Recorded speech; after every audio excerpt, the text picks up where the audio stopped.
practically the only thing I use Chin for is to be my fall guy when I need to get past some tricky parts of the level that I don't want Billy to take any damage from, or to give Billy a break from the level so I can bring him back later to face the boss all fresh and new like a relief pitcher to close down the level.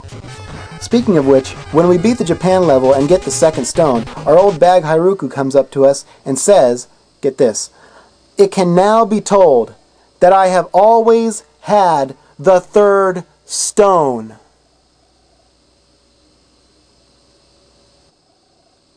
Son of a bitch! If you had the third stone already, then why the hell didn't you come up to us before and say something about it so that we could be on and done with this mission already? But if you think that's bad, well, guess what? It gets worse.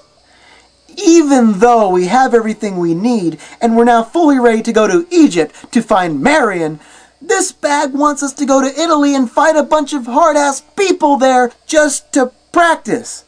Just to practice. Do you know what this means? Do you know what this means? It means we'll be fighting a bunch of hard people, knocking them all senseless, and quite possibly putting ourselves at the very risk of getting killed ourselves. And all because this random person, who we don't even know, thinks that we need to practice for the big battle. Practice. Practice. Practice? Is that right? Practicing?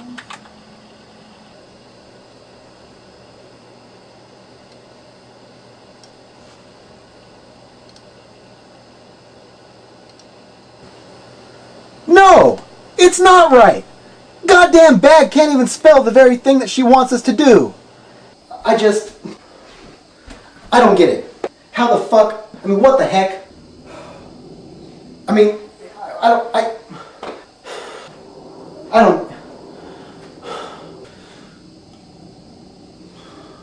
Screw it. Let's press on. So we go to Italy, practicing for the big fight, and when we finally get to Egypt, we've got to deal with all the dirty tricks in the game. Like guys jumping at us on these tiny itty bitty little platforms, giving us hardly any room at all to fight. And at this point in the game, the computer even gets a little sneaky and employs their own little jump kick technique, where they constantly jump over each other in an attempt to knock you down and run you over to the corner of the screen, where they can basically zap the one and only life you have away from you. Avoid this at all costs. But even if you do avoid that, it's still nothing compared to avoiding the spike pits that they have inside the temple for you. Oh look, now I fell off and lost my best fighter. Not like I could have spin kicked high enough to avoid that one. And even if I would have went into them, they would have turned around and beat me off anyways. They would have turned around and beat me off anyways. They would have turned around and beat me off anyways. They would have turned around and beat me off anyways. They would have turned around and beat me off anyways. They would have turned around and beat me off anyways. They would have turned around and beat me off anyways. Beat me off anyways. Beat me off anyways. Beat me off anyways. So, when we actually put the stones in place, we go into the room to find yet more enemies and yet a fourth place to put the fourth stone.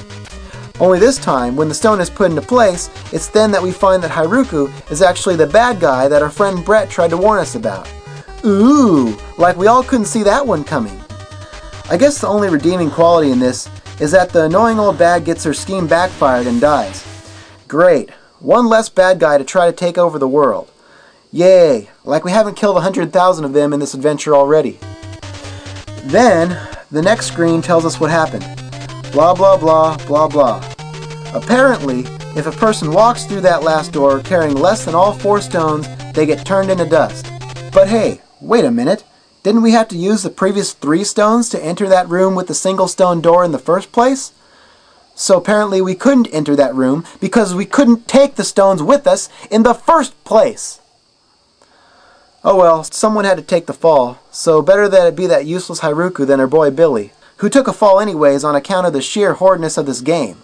That's right, I'm never going to get past it. I'm not going to let any of you forget. Some people move on, others dwell. I dwell, because it's fucked up. That's what it is. It's fucked up. Okay, so anyways, what lies ahead of this? Well, basically you fight these 3 mummies, the last one turns into Marion, and well, this bitch is just impossible to beat. She does a handful of insane magic attacks that drain all of your one life away before you can even get a few decent shots off. And before you know it, you're done for.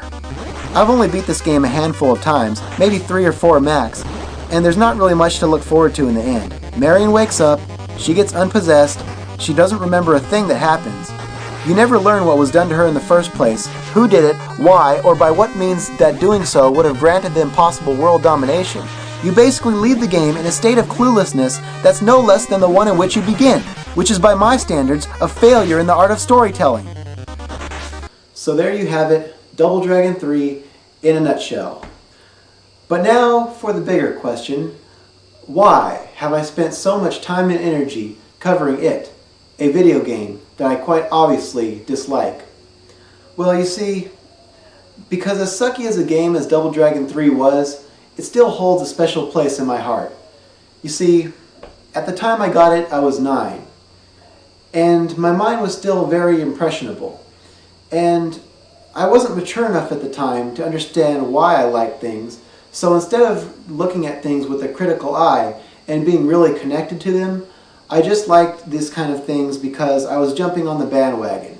I was too caught up in the hype of the mere fact that this was the 3rd game of the series.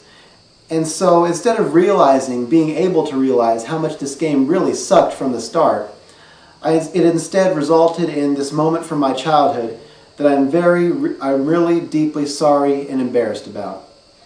This that you're about to see is actual footage from my 9th birthday party in 1991, where I had come up with a video game quiz game for my friends at the party, and I was acting as the host of the game for the camera.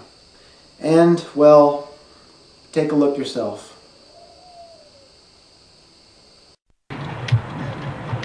Good. All right.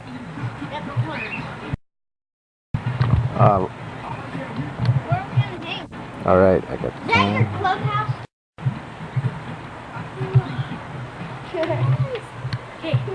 Okay, are you on? Yeah. Ready for the chops? We're going to do some Nintendo trivia questions, me and Daniel. Okay. Now, the first question is... Don't tell the answers, Lou. Okay. What do you get when you pass Magnet Man? A, needle cannon. B, top spin. C, magnet missile. Magnet missile. What is it? What? Give them a little twist. I can't see it. Okay? What do you think it is? Magnet missile. The answer is C. Magnet missile. Yay for Daniel! Next Nintendo question. For me. Okay, Cameron. What's Nintendo's very best game? Not yet. A, Mega Man 3. B, Double Dragon 3. C. Get on my view. What is it? What is it? Double Dragon 3. Right. Wait, hold a second. Give him a chance to do it. That isn't the very best game. B. The answer is B. Double Dragon 3.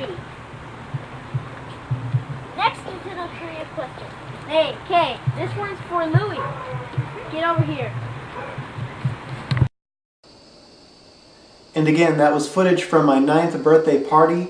In case it was too hard to hear, I asked 2 questions. First to my friend Daniel. The question was, what do you get when you pass Magnet Man in Mega Man 3? He answered correctly, magnet missile.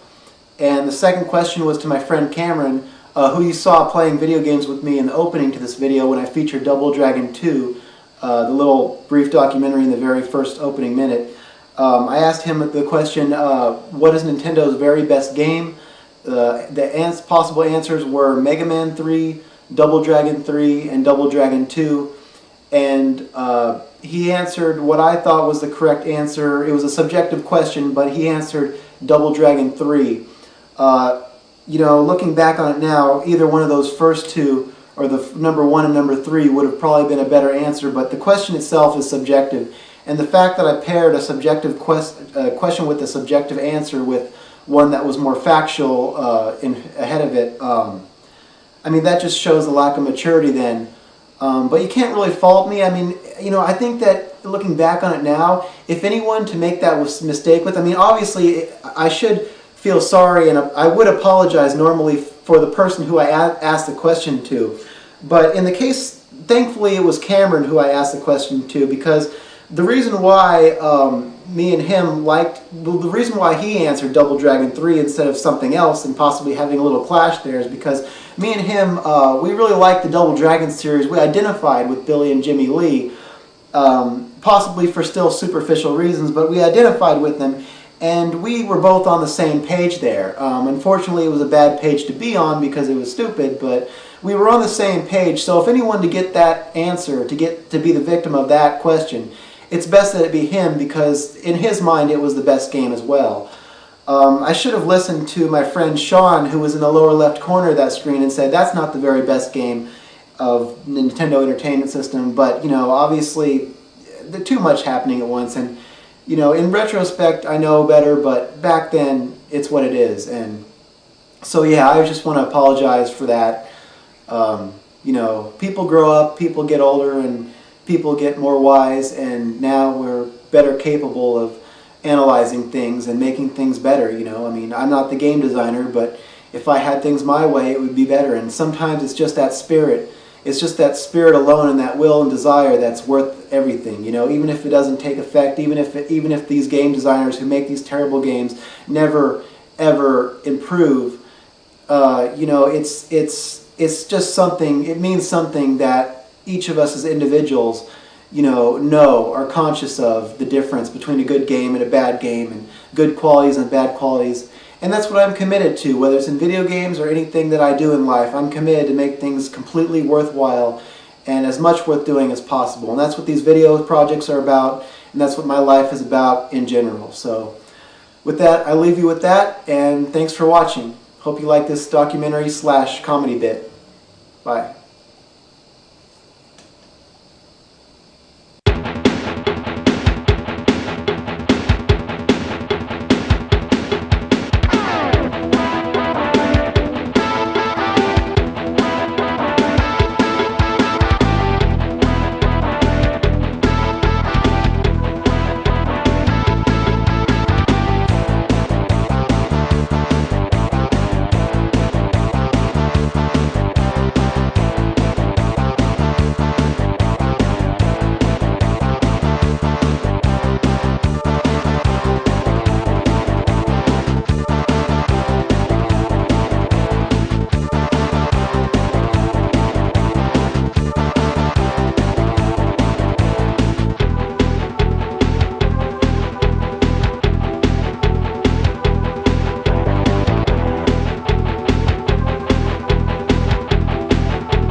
I don't get it. I mean, what the heck? Why the fuck? I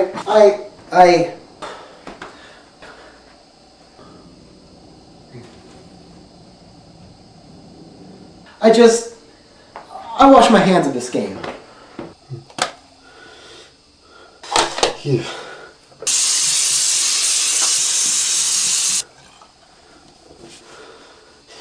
Yeah.